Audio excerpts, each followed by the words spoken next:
আউযুবিল্লাহি মিনাশ শাইতানির রাজিম। বিসমিল্লাহির রহমানির রহিম। ইয়া আইয়ুহাল্লাযীনা আমানু আতিমুল্লাহু আতিমুর রাসূলু আউলিল আমরি মিনকুম।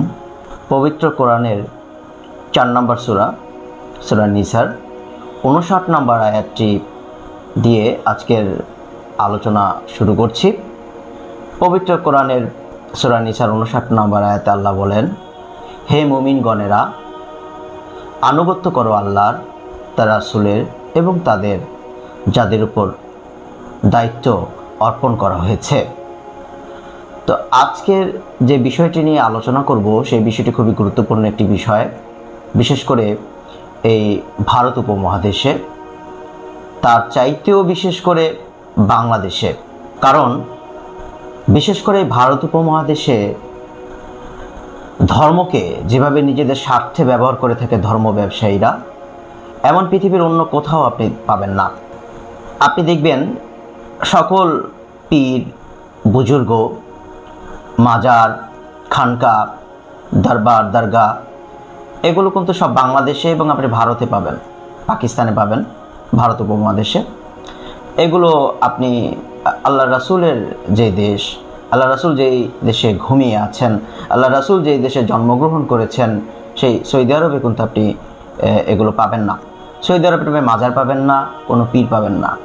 সে দেশে কেউ যদি নিজেকে পীর দাবি করে, বলে যে আমি পীর, আমার কাছে মুরিদ হও, আমার কাছে বায়াত গ্রহণ করো, তাহলে তার শাস্তি হবে মৃত্যুদণ্ড। এবং সেই দেশে যদি কোনো আলেম কেউ কাউকে তাবিজ দেয়, যেটাকে আমরা মূলত তামিমা, যেটাকে আমরা তাবিজ বলে থাকি, যার প্রকৃত অর্থ তা নয়, আমরা যেটি মানে গলায় ঝুলাই, এটা কিন্তু মূলত তামিমা। তাবিজ হচ্ছে ভিন্ন অন্য একটা জিনিস। এই বিষয়ে আমি কখনো সময় হলো অন্য একটি ভিডিওতে আলোচনা করবো, আজকে সেই দিকে আমি যাব না। তো এই তামিমা যদি সৌদি আরবে কেউ দেয় না। কেন দেয় না? কারণ কোনো আলেম বা কোনো হুজুর যদি এই তামিমা দেয়, তাহলে তার শাস্তি হবে মৃত্যুদণ্ড। অথচ আমাদের দেশে যে আলেম সবচেয়ে বেশি তাবিজ বিক্রি করবে, সে সবচেয়ে বড় আলেম।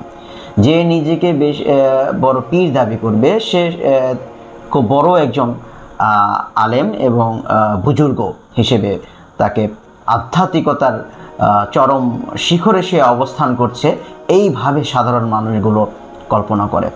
তবে বাস্তবিক বিষয়টি হচ্ছে সম্পূর্ণ ভিন্ন।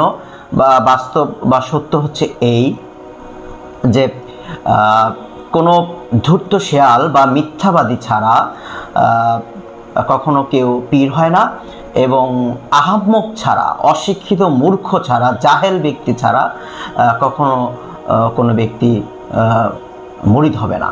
তাহলে যে পীর দাবি করবে, নিজেকে বুঝতে হবে সে একজন ধূর্ত শেয়াল এবং মিথ্যাবাদী, এবং যে একজন পীরের বায়াত গ্রহণ করে মুরিদ হবে, বুঝতে হবে সে একজন মূর্খ এবং জাহেল, এবং সহজ ভাষায় আমি যদি বলি মুরগি।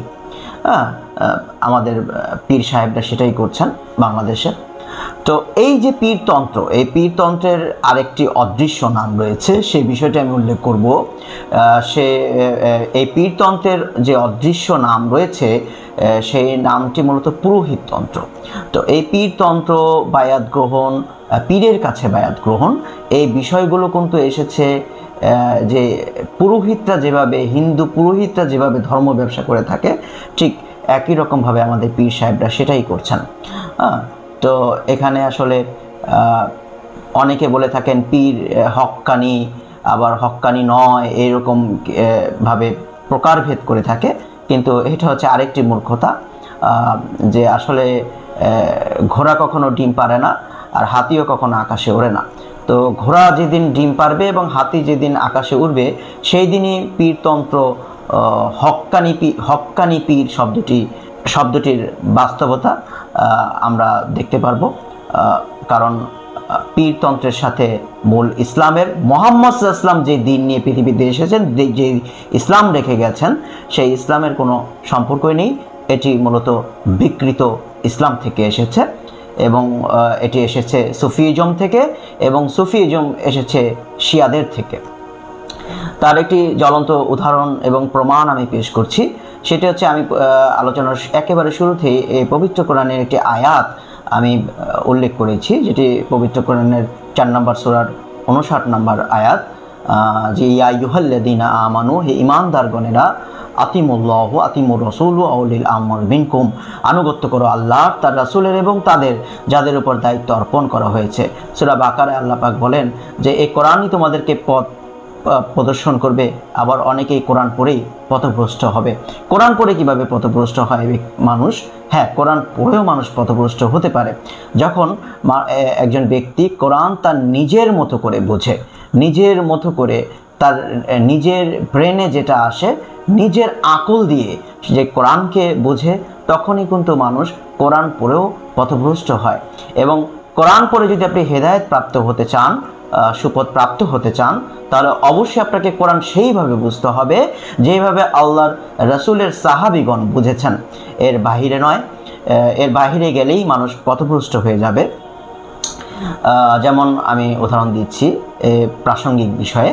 আমাদের প্রাসঙ্গিক বিষয়ে যে আয়াতটি আমি উল্লেখ করেছি, দেখেন, আহলে সুন্নাহ ওয়াল জামাতের ঘরানার আকীদার যারা আছেন, তাফসীরে ইবনে কাসির পড়বেন, ইমাম তাইমিয়ার মত, তাইমিয়া রাহিমাহুল্লাহর মত, এরকম অসংখ্য, ইবনে বাজ রাহিমাহুল্লাহ, এদের মতামতগুলো যদি দেখেন, তারা সবাই বলবে ওই যে আনুগত্য করো আল্লাহ তার রাসূলের অউলিল আমর এবং আমিরের এবং দায়িত্বপ্রাপ্ত ব্যক্তির এবং শাসকের, তারা কিন্তু দেখবেন এই আয়াতের ব্যাখ্যা করবে শাসক।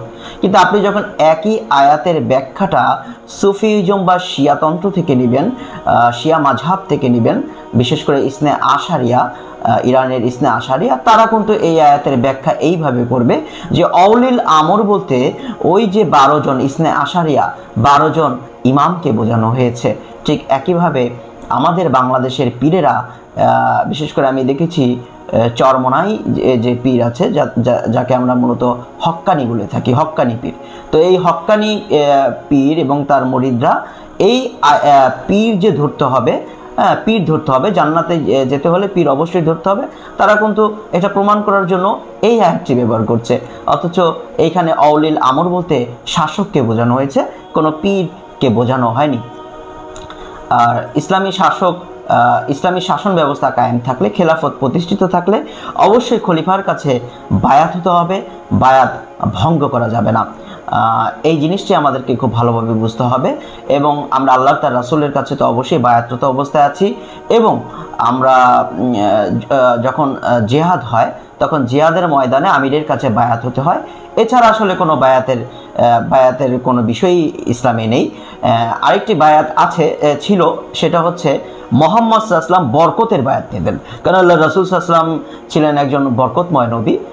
আপনি দেখবেন যে মুহাম্মদ সাল্লাল্লাহু আলাইহি ওয়াসাল্লাম যখন শেষ শয্যায় শায়িত, মা আয়েশা রাদিয়াল্লাহু তাআলা আনহার কোলে মাথা রেখে শেষ নিঃশ্বাস ত্যাগ করবেন, উনি যখন মৃত্যু যন্ত্রণায় কাতর, অনেকটাই কাতর, তখন কিন্তু মা আয়েশা বারবার সূরা নাস, ফালাক পড়ে মুহাম্মদ সাল্লাল্লাহু আলাইহি ওয়াসাল্লামের হাতে ফু দিয়ে মুহাম্মদ সাল্লাল্লাহু আলাইহি ওয়াসাল্লামের হাত দিয়ে তার শরীর মাসে করছিলেন, নিজের হাত দিয়ে নয়। কারণ মা আয়েশা জানতেন মুহাম্মদ সাল্লাল্লাহু আলাইহি ওয়াসাল্লামের এই হাত হচ্ছে বরকতময়।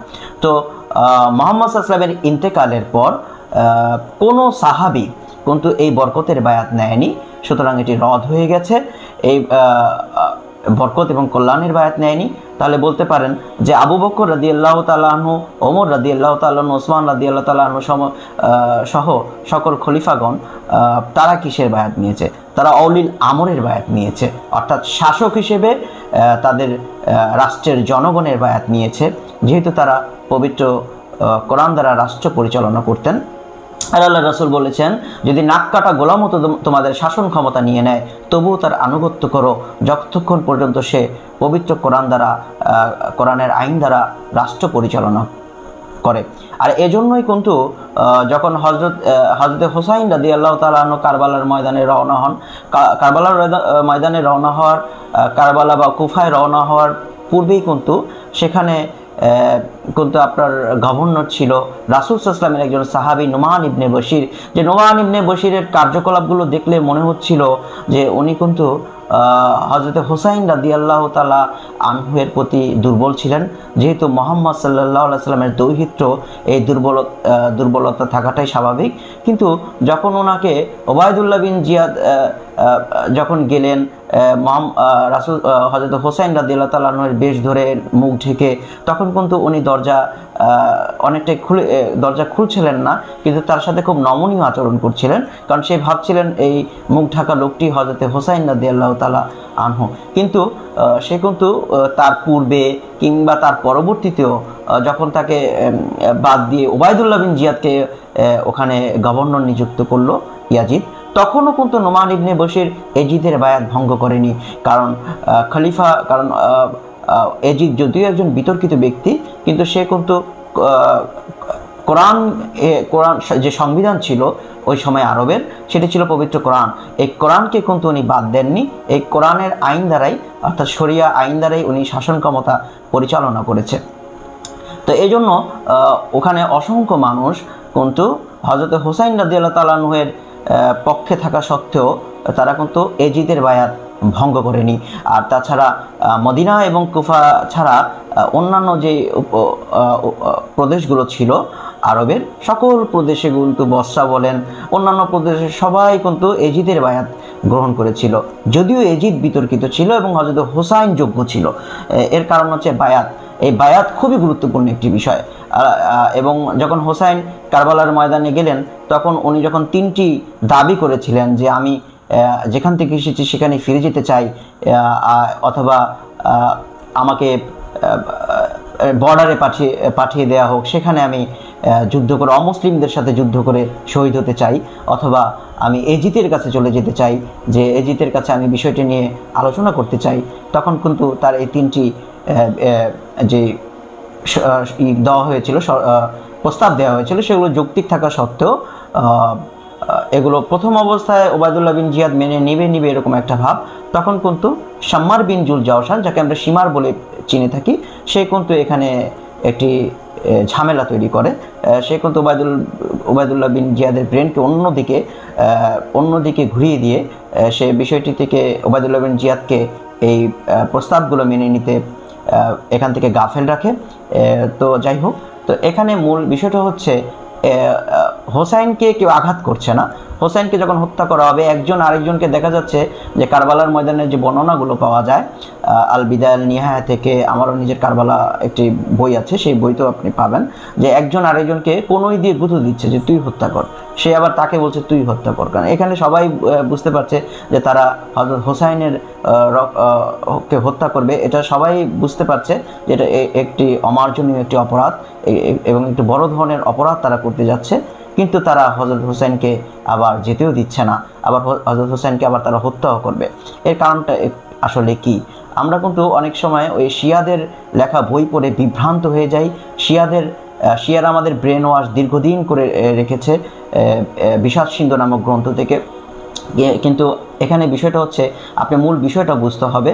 এখানে ব্যাপারটা ছিল হযরত মুহাম্মদ সাল্লাল্লাহু আলাইহি ওয়াসাল্লামের একটি হাদিস। মুহাম্মদ সাল্লাল্লাহু আলাইহি ওয়াসাল্লাম বলেছেন যে কারো কাছে বায়াতরত অবস্থায় দ্বিতীয় কোনো ব্যক্তি যদি বায়াত গ্রহণ করে, তাহলে সেটি হবে রাষ্ট্রের বিরুদ্ধে বিদ্রোহ, তখন তাকে তোমরা হত্যা করো। তো তারা ভাবছিল যে যেহেতু মুহাম্মদ সাল্লাল্লাহু আলাইহি ওয়াসাল্লামের হাদিস রয়েছে এবং হোসাইন এখানে বায়াত নিতে এসেছে, সুতরাং মোহাম্মদ হোসেনকে হত্যা করা, সে বিদ্রোহ করেছে এবং সে মুসলিমদের ঐক্য নষ্ট করছে, তাই তাকে হত্যা করা এখানে জায়েজ। এই জন্য তারা তাকে যেতেও দিচ্ছ না। যাই হোক, আমি এতগুলো কথা বললাম মূলত এই বিষয়টি বোঝানোর জন্যই যে, এবং মুহাম্মদ সাল্লাল্লাহু আলাইহি ওয়াসাল্লাম কিন্তু বলেছেন যে আমার উম্মতটা তাকে হত্যা করবে। তাহলে যারা হত্যা করছে তারাও কিন্তু উম্মত, তারা কিন্তু অমুসলিম নয়। যদিও এখানে হোসাইন হক, আবার অনেকে আমার কথাগুলো অন্যভাবে নেবেন না। এখানে হযরত হোসাইনই হক ছিলেন। সেই দীর্ঘ আলোচনা, এটা সম্পূর্ণ বিষয়টি বুঝতে হলে আমার লেখা কারবালা গ্রন্থটি আপনি পড়ে দেখতে পারেন, অথবা ইবনে কাসির দামেস্কি রাহিমাহুল্লাহর আল বিদায় আল নিহায়ার 10টি খণ্ড রয়েছে, সেখান থেকে আপনি বিষয়টি বুঝতে পারেন। তো সেই বিষয়টি আজকে আলোচনার বিষয় না। আলোচনার মূল বিষয়টি হচ্ছে এখানে বায়াত। তাহলে পীর সাহেবরা কিসের বায়াত নিচ্ছে? পীর সাহেবরা মূলত বরকতের বায়াত নিচ্ছে, কল্যাণের বায়াত নিচ্ছে। এবং আমরা কিন্তু যারা বায়াত নিচ্ছি পীর সাহেবের, মূলত এখানে কল্যাণ এবং বরকতের জন্যই। আমরা কিন্তু পীর সাহেবের কাছে ওই বছরে একদিন উরশেকুল পালন করা হয়, তখন গিয়ে আমরা কিন্তু তার কাছ থেকে ইসলামিক জ্ঞান নেওয়াটা আসলে কতটা সম্ভবপর, কতটা যৌক্তিক, এটা কিন্তু আপনি নিজেই বুঝতে পারবেন। আর আরেকটা বিষয় হচ্ছে, আল্লাহ বলেছেন যে তোমরা যা জানো না, যে জানে তাকে জিজ্ঞেস করো। যে উর্শিকুল পালন করে, যে মৃত্যু দিবস পালন করে, সে যে ইসলাম সম্পর্কে কতটুকু অজ্ঞ সেটা তো কমন সেন্সের ব্যাপার। এটা আপনি একটু ভাবলেই বুঝতে পারবেন যে উর্শিকুল পালন করে তার কতটুকু, যে মৃত্যু দিন পালন করে, যে এই সমস্ত বেদাত করে। ইমাম মালিক রাহমাহুল্লাহ তো যারা বেদাত করে তাদের সাথে বসতেনই না একসাথে। হ্যাঁ, তো এদের কাছ থেকে ইসলামিক এলেম অর্জন করাটা কতটা যে ভিত্তিহীন, কতটা অযৌক্তিক, সেটা কিন্তু আপনি একটু চিন্তা করলেই আপনি বুঝতে পারবেন। এবং তো এই যে পীরতন্ত্র, এই পীরতন্ত্রর সাথে কিন্তু কোনো ইসলামের কোনো সম্পর্ক নেই।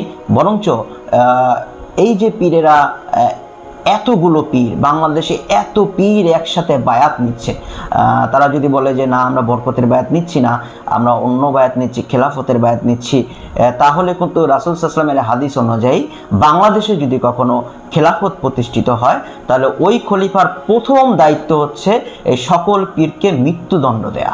কারণ রাসূল সাল্লাল্লাহু আলাইহি ওয়াসাল্লামের হাদিস, দ্বিতীয় কোনো ব্যক্তি যদি বায়াত নেয় তাহলে তাকে তোমরা হত্যা করো, সে মুসলিমদের ঐক্য নষ্ট করেছে। তো এটা তো গেল দুনিয়াবিক আলোচনা। আখিরাতের বিষয়ে আসি। এই পীরেরা, অনেকে বলে যে জান্নাতে গেলে পীর ধরতে হবে। আমিও বলি জান্নাতে যেতে হলে অবশ্যই পীর ধরতে হবে। পীর ধরা অবশ্যই বাধ্যতামূলক। কারণ আপনি যদি একটি সমাজে, একটি এলাকায় শান্তি প্রতিষ্ঠা করতে চান, তাহলে ওই এলাকার চোরদের ধরতে হবে। চোরকে ধরে আপনি যেভাবে পেটান, ঠিক একইভাবে আপনি যদি জান্নাতে যেতে চান তাহলে পীরদের ধরতে হবে এবং ধরে পেটাতে হবে। কারণ ধরলেই শুধু হবে না, এদেরকে পিটিয়ে এদেরকে নির্মূল করতে হবে। হ্যাঁ, যেমন আরব দেশে নির্মূল করা হয়েছে। আরব দেশে কোনো পীর আপনি পাবেন না, আরব দেশে কোনো মাজার পাবেন না। সমস্ত বড় বড় মাদানি, বড় বড় মাক্কি, বড় বড় পীর সাহেবরা আমাদের বাংলাদেশে জন্মগ্রহণ করেছেন, আল্লাহর ওলিরা, কিন্তু আল্লাহ রাসূলের দেশে কোনো আল্লাহর ওলি জন্মগ্রহণ করেনি। আচ্ছা, যাই হোক। এবং এই পীরেরা পবিত্র কোরআনের অপব্যাখ্যা দিয়ে মানুষকে পথভ্রষ্ট করছে। কতটা যে পথভ্রষ্ট করছে আমি যদি বলি, আপনি নিজে অবাক হয়ে যাবেন। এরা দেখবেন আপনাকে এই যে পীরের কাছে বায়াত হতে হবে, এর দলিল দিবে আরেকটি আয়াত থেকে, উসিলা। এরা বলবে পবিত্র কোরআনে তো আল্লাহ বলেছে যে উসিলা তালাশ করো, উসিলা ধরো, হ্যাঁ, উসিলার মাধ্যমে আল্লাহর কাছ থেকে চাও। তাহলে এটা কিভাবে দেয়? উসিলা তো পীর। তারা ব্যাখ্যা দিচ্ছে উসিলা মানে পীর ধরতে হবে। মানে মানুষকে আপনি দেখেন, পবিত্র কোরআন, সম্পূর্ণ কোরআন আল্লাহ পাক আরবিতে নাজির করলো, শুধুমাত্র উসিলা শব্দটি আল্লাহ বাংলায় দিয়ে দিল আর কি। তো এটা মনে হয় বাংলাদেশের মুসলমানদের জন্য দেয়া হয়েছে আর কি, এই পীরের মুরিদদের জন্য। আসলে কি তাই? না, শব্দটি উসিলা না, শব্দটি ওয়াসিলা। হ্যাঁ, ওয়াসিলা একটি আরবি শব্দ। এর অর্থ হচ্ছে আল্লাহ পাকের নৈকট্য অর্জন। আপনি এর তাফসির পড়বেন, তাফসির ইবনে কাসির পড়ে দেখবেন, এবং অসংখ্য গ্রহণযোগ্য তাফসির গ্রন্থ আছে, তাফসির কুরতুবী আছে। এখানে আপনি দেখবেন ইমাম তাইমিয়া রাহিমাহুল্লাহ বলেছেন যে এখানে ওয়াসিলা মানে কি? ওয়াসিলা শব্দের অর্থ আল্লাহর নৈকট্য, এবং আল্লাহর নৈকট্য হয় ইবাদতের মাধ্যমে। আপনি আল্লাহ পাকের গুণবাচক নামের ওয়াসিলা করে আল্লাহ পাকের কাছে চাইবেন, এবং আল্লাহ পাকের ইবাদত, যেমন 2 রাকাত সালাত আদায়ের মাধ্যমে আপনি আল্লাহ পাকের কাছে চাইবেন, এবং রোজা রাখবেন, এবং দিন শেষে বলবেন আমার এই রোজার উসিলায় বা ওয়াসিলায় আপনি আল্লাহ আমাকে ক্ষমা করেন, আল্লাহ আমাকে এটা দেন, আল্লাহ আমাকে এটা দেন। তো এরা এই শব্দটিকে বাংলা করে ফেলেছে উসিলা, যে উসিলা ধরতে হবে, এবং উসিলা হচ্ছে পীর। তারা নিজেরা কোরআনের আয়াতের অপব্যাখ্যা দিয়ে মানুষকে বিভ্রান্ত করছে। এরা আপনাকে পবিত্র কোরআনের সূরা মাইদার 35 নম্বর আয়াতটি বলে বিভ্রান্ত করবে। 5 নম্বর সূরার 35 নম্বর আয়াত, যেখানে আল্লাহ পাক বলেন, হে বিশ্বাসীগণ, হে ঈমানদারগণেরা, আল্লাহকে ভয় করো, তার নৈকট্য লাভের উপায় অন্বেষণ করো, এবং তার পথে সংগ্রাম করো, মানে জিহাদ করো আর কি, যাতে তোমরা সফলকাম হতে পারো। তো তাফসির ইবনে কাসিরে আপনি সূরা মাইদার আলোচ্য অংশটুকু পড়বেন, এবং ইমাম সাওকানি রাহিমাহুল্লাহ বলেন যে ওয়াসিলা শব্দটি, এখানে ওয়াসিলা যে শব্দটি ব্যবহার করা হয়েছে, এর অর্থ মূলত হচ্ছে নৈকট্য, তাকওয়া, সংযম, এবং হচ্ছে ভালো কাজ। শুধু তাই নয়, শুধু ভালো কাজ নয়, নিষিদ্ধ কাজ এবং হারাম কাজ থেকে বিরত থাকা, সেটাও হচ্ছে ওয়াসিলা। এটাই হচ্ছে ওয়াসিলা শব্দের প্রকৃত অর্থ। এবং দেখেন, এরা বলবে আপনাকে সাফায়েতের কথা, যে পীর সাহেব আপনাকে সাফায়েত করে। আমাদের চরমনায় পীরের মুরিদেরা বা যে পীর সাহেবের ভাইরা আছে, তারা তো এটাকে ঘোষণা দিয়ে বলে যে তাদের দাদা যান নাকি জাহাজে করে করে মানুষকে জান্নাতে নিয়ে যাবে এবং সাফায়েত করবে। হ্যাঁ, অথচ আল্লাহ পাক পবিত্র কোরআনে বলছেন, মান যাল্লাযী ইয়াশফাউ ইনদাহু ইল্লা বিইযনি, কে সে যে আমার অনুমতি ব্যতীত সুপারিশ করিবে। এছাড়া দেখুন সূরা লুকমানের সূরা লুকমান 31 নম্বর সূরা 33 নম্বর আয়াতে আল্লাহ পাক কি বলছেন, হে মানুষ, তোমরা তোমাদের প্রতিপালককে ভয় করো এবং সেদিনকে ভয় করো যেদিন পিতা সন্তানের কোনো উপকারে আসবে না, সন্তানও তার পিতার কোনো উপকারে আসবে না। আল্লাহর প্রতিশ্রুতি সত্য, সুতরাং পার্থিব জীবন যেন তোমাদেরকে কিছুতেই প্রতারিত না করে এবং শয়তান যেন কিছুতেই আল্লাহ সম্পর্কে তোমাদেরকে ধোকায় না ফেলে। তো আমি তো দেখছি এখানে পীর সাহেব এরা এই আয়াতে তো পীর সাহেবদেরকে শয়তান বলেছে আল্লাহ, যে যারা আমাদেরকে ধোকায় ফেলে, যারা আমাদেরকে ধোকায় ফেলে। আল্লাহ বলছেন যে সেদিন সন্তান পুত্রের কোনো উপকারে আসবে না, পুত্র পিতার কোনো উপকারে আসবে না, কেউ কোনো ব্যক্তি কারো উপকারে আসবে না সেদিন। বড় বড় বলা হয়েছে, হাদিসে এসেছে, মানুষ শুধুমাত্র জান্নাতে যাওয়ার সুপারিশ তো দূরের কথা, মানুষ শুধুমাত্র বিচার শুরু করেন এতটুকু বলা নবীরা পর্যন্ত সাহস পাবেন আল্লাহকে এতটুকু সুপারিশ করার জন্য। মানুষ আদম আলাইহিসসালাতু ওয়াসসালামের কাছে যাবে, তিনি অপরাগ জানাবেন। মানুষ জাতির পিতা ইব্রাহিম আলাইহিসসালাতু ওয়াসসালামের কাছে যাবেন, তিনিও অপরাগ জানাবেন। মানুষ মুসা আলাইহিসসালামের কাছে যাবেন, তিনিও অপরাগ জানাবেন। তখন একমাত্র মুহাম্মদ সাল্লাল্লাহু আলাইহি ওয়াসাল্লাম, আল্লাহ যখন মানুষ মুহাম্মদ সাল্লাল্লাহু আলাইহি ওয়াসাল্লামের কাছে যাবেন, মুহাম্মদ সাল্লাল্লাহু আলাইহি ওয়াসাল্লামও সাহস পাবেন না আল্লাহর কাছে এতটুকু সুপারিশ করা যে আল্লাহ বিচার শুরু করুন। তখন মুহাম্মদ সাল্লাল্লাহু আলাইহি ওয়াসাল্লাম আল্লাহকে সেজদা দিবেন এবং সেই সেজদা যে কত দীর্ঘ হবে তা কেউই বলতে পারে না। সুদীর্ঘ সেই সেজদার পর আল্লাহ তাকে মাথা তুলতে বলবেন এবং বলবেন যে হে রাসূল, আপনি বলুন, আপনি কি কিছু বলবেন, আপনি কি কিছু চান? তখন মুহাম্মদ সাল্লাল্লাহু আলাইহি ওয়াসাল্লাম সুপারিশ করবেন, আমি সুপারিশ করছি ইয়া আল্লাহ, আপনি বিচার শুরু করুন। সেই দিনে মুহাম্মদ সাল্লাল্লাহু আলাইহি ওয়াসাল্লাম ছাড়া কে আছে আমাদের জন্য সুপারিশ করার? এবং সেই মুহাম্মদ সাল্লাল্লাহু আলাইহি ওয়াসাল্লামও আল্লাহর অনুমতি ছাড়া সুপারিশ করতে পারবেন না, কারণ আল্লাহ পাক পবিত্র কোরআনে বলেছেন সুপারিশের মালিক একমাত্র আমি আল্লাহ। পবিত্র কোরআনে সূরা বাকারার 186 নম্বর আয়াতে আল্লাহ বলেন, হে নবী, আমার বান্দাগণ যখন আপনার কাছে আমার সম্পর্কে জিজ্ঞেস করে তখন আপনি তাদেরকে বলুন যে আমি এত নিকটবর্তী যে কেউ যখন আমাকে ডাকে আমি তার ডাক শুনি। সুতরাং তারাও আমার কথা অন্তর দিয়ে গ্রহণ করুক এবং আমার প্রতি ঈমান আনুক, যাতে তারা সঠিক পথে এসে যায়। তাহলে পবিত্র কোরআনের নির্দেশ অনুযায়ী বান্দা এবং আল্লাহর মাঝখানে কোনো মাধ্যম থাকতে পারে না।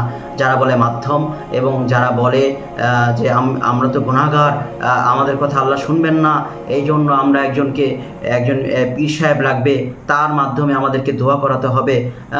এই বিষয়টি কিন্তু আপনি যদি তাওহীদ ভালোভাবে বোঝেন, তাওহীদ 3 প্রকার, তাওহীদে রুবুবিয়্যাহ, তাওহীদে আসমা ওয়া সিফাত, তাওহীদে উলুহিয়্যাহ। এই তাওহীদের রুবুবিয়্যাহ যদি আপনি বোঝেন তাহলে কিন্তু বিষয়টি বুঝতে পারবেন যে এটি পীর সাহেবদের সম্পূর্ণ ভণ্ডামি একটি বিষয়। যে আল্লাহ এবং মুহাম্মদ সাল্লাল্লাহু আলাইহি ওয়াসাল্লামের সাথে আরবের মুশরিকদের সাথে কিন্তু এটা নিয়ে দ্বন্দ্ব ছিল। আরবের মুশরিকরা আল্লাহকে রব হিসেবে মানতেন, আল্লাহকে খালেক হিসেবে মানতেন, তবে আল্লাহকে একমাত্র ইলাহ হিসেবে মানতেন না। তারা বলতেন যে আমরা গুনাহগার, আমাদের কথা তো আল্লাহ শুনবেন না, এই জন্য আমাদেরকে মাধ্যম এই আল্লাহর ওলিদের মাধ্যমে আল্লাহর কাছ থেকে কোনো কিছু চাইতে হবে। সেই 360 মূর্তি, সেখানে কিন্তু কোনো শয়তানের মূর্তি ছিল না, সেখানে বড় বড় ফেরেশতাদের মূর্তি ছিল, সেখানে আপনার নবী রাসূলদের মূর্তি ছিল, হযরত ইব্রাহিম আলাইহিস সালামের মূর্তি ছিল, মারিয়াম আলাইহিস সালামের মূর্তি ছিল, ঈসা আলাইহিস সালামের মূর্তি ছিল, লাত উজ্জা। তারা কিন্তু ওই জমানার শাহজালাল শাহপরাণ, অর্থাৎ ওই সময়কার আল্লাহর ওলি বুজুর্গ ব্যক্তি ছিল। তাদের মূর্তির মাধ্যমে আল্লাহ পাকের কাছে মুশরিকরা চাইতো যে কাজটি আমরা এখন করছি, যে এই যে আল্লাহ তার বান্দার মাঝখানে একটি মাধ্যম তৈরি করা, এটি কিন্তু সম্পূর্ণ শিরক। এর মাধ্যমে তাওহীদে রুবুবিয়্যাহ ধ্বংস হচ্ছে, অর্থাৎ আমরা তাওহীদপন্থী আর থাকছি না। অথচ একটু আগেই বললাম, পবিত্র কোরআন মাজিদে আল্লাহ পাক বলেছেন যে সুপারিশ তারাই পাবে যারা তাওহীদপন্থী, অর্থাৎ তাওহীদ ভঙ্গ করা যাবে না। পৃথিবীর একজন মুমিনের জীবনে সবচেয়ে বড় সম্পদ হচ্ছে তার আকিদা, ইমান এবং আকিদা, সেই ইমান এবং আকিদায় যেন শিরক প্রবেশ না করে এবং তার আমলে যেন বিদআত প্রবেশ না করে, সেই বিষয়টি সম্পর্কে সচেতন থাকতে হলেও আমাদেরকে পীর ধরতে হবে এবং ধরার পর পেটাতে হবে, ঠিক সেইভাবে পেটাতে হবে যেভাবে চোর পেটানো হয়। কারণ একজন চোর যেরকম আপনার মাল, অর্থ সম্পদ চুরি করে নিয়ে যায়, ঠিক একইভাবে সমাজের একজন পীর সাহেব সে কিন্তু আপনাকে ইসলামের বিভিন্ন গল্প শুনিয়ে, ইসলামের বেশিরভাগই হচ্ছে তাদের কিচ্ছা কাহিনী এবং কিছু হাদিসের অপব্যাখ্যা দিয়ে, পবিত্র কোরআনের কিছু অপব্যাখ্যা দিয়ে তারা কিন্তু আপনার অর্থ নিয়ে যাবে এবং আপনার সাথে আপনার ইমানটাকেও নিয়ে যাবে। কারণ এদের ইমান এবং এই পীরতন্ত্র আমি আগেই বলেছি সুফিইজম থেকে এসেছে এবং সুফিইজম হচ্ছে একটি নতুন দল, সেই 72 পথভ্রষ্ট দলের একটি দল। এর সাথে মূল মুহাম্মদ সাল্লাল্লাহু আলাইহি ওয়াসাল্লামের মূল ইসলামের কোনো কিছুই নেই এবং এই যে পীরতন্ত্র, এই পীরতন্ত্রকে কেন্দ্র করে যাবতীয় শিরক এবং বেদাতের উৎপত্তি হয়েছে এবং যাবতীয় বেদাত এবং শিরক কিন্তু এই পীরতন্ত্রকে ঘিরেই রয়েছে। কিছুদিন আগে একজন রিকশাওয়ালা ভাইয়ের সাথে আমার সাথে কথা হচ্ছিল, সে একজন মুরিদ, একজন পীরের মুরিদ। তো আমি তাকে জিজ্ঞেস করছিলাম যে তার সাথে যখন এই বিষয়ে কথা আসলো, উনি বললেন না পীর বুজুর্গ, একজন পীরের নাম বলেছে, আমি নাম উল্লেখ করলাম না, যে সে খুব বুজুর্গ ব্যক্তি এরকম বললো। তো আমি বললাম যে সে খুব বুজুর্গ ব্যক্তি, সে চলাফেরা করে কিভাবে? সে বললো যে তার গাড়ি আছে, সে ঘুমায় এসির মধ্যে, খুব সচ্ছল সে জীবনযাপন করে। তো তার আয়ের উৎস হচ্ছে দানের টাকা। তো আমি তখন রিকশাওয়ালা ভাই খুব ভালো ভালো কথা বললো। তখন আমি তাকে জিজ্ঞেস করলাম যে আচ্ছা ভাই, আপনি কমন সেন্স দিয়ে একটা কথা বলেন যে দানের নিয়মটা আসলে কি? ধনী ব্যক্তি গরিবকে দান করবে না গরিব ব্যক্তি ধনীকে দান করবে? সে বললো যে ধনীরাই তো গরিবদেরকে দান করবে। তখন আমি বললাম যে ভাই আপনার ইনকাম কত? সে বললো যে 20,000 টাকা বা 30,000 টাকা। তখন বললাম যে আর আপনার পীরের ইনকাম কত? তখন বললো তার তো অনেক সম্পদ, অনেক। তখন আমি বললাম যে তাহলে এই যে আপনি এবার গিয়েছেন উরুসে? সে বললো হ্যাঁ, আমি হাদিয়াও দিয়ে এসেছি, দান করেছি। তো এই কমন সেন্সটা যদি আমরা খাটাই যে আমরা কি করছি, আমাদেরকে কিভাবে আমাদের মাথায় কাঁঠাল ভেঙে খাওয়া হচ্ছে ধর্মকে ব্যবহার করে, এটা ঠিক নয়। কারণ সত্যিকার অর্থে একজন মুমিন ব্যক্তি ঠিক যেইভাবে মানুষকে প্রতারিত করে না, ঠিক একইভাবে প্রতারিত হয়ও না। তো আমাদেরকে এই জিনিসটা বুঝতে হবে যে ইসলামের সাথে পীরতন্ত্রের কোনো সম্পর্ক নেই। ইসলামী যে বায়াতগুলো আছে সেই বায়াতগুলোর সাথে সম্পর্ক নেই। বায়াত নিতে হয় ইসলামী খেলাফত প্রতিষ্ঠিত হলে মুসলিম শাসকের কাছে, তখন বায়াত হওয়া ওয়াজিব হয়ে যায়।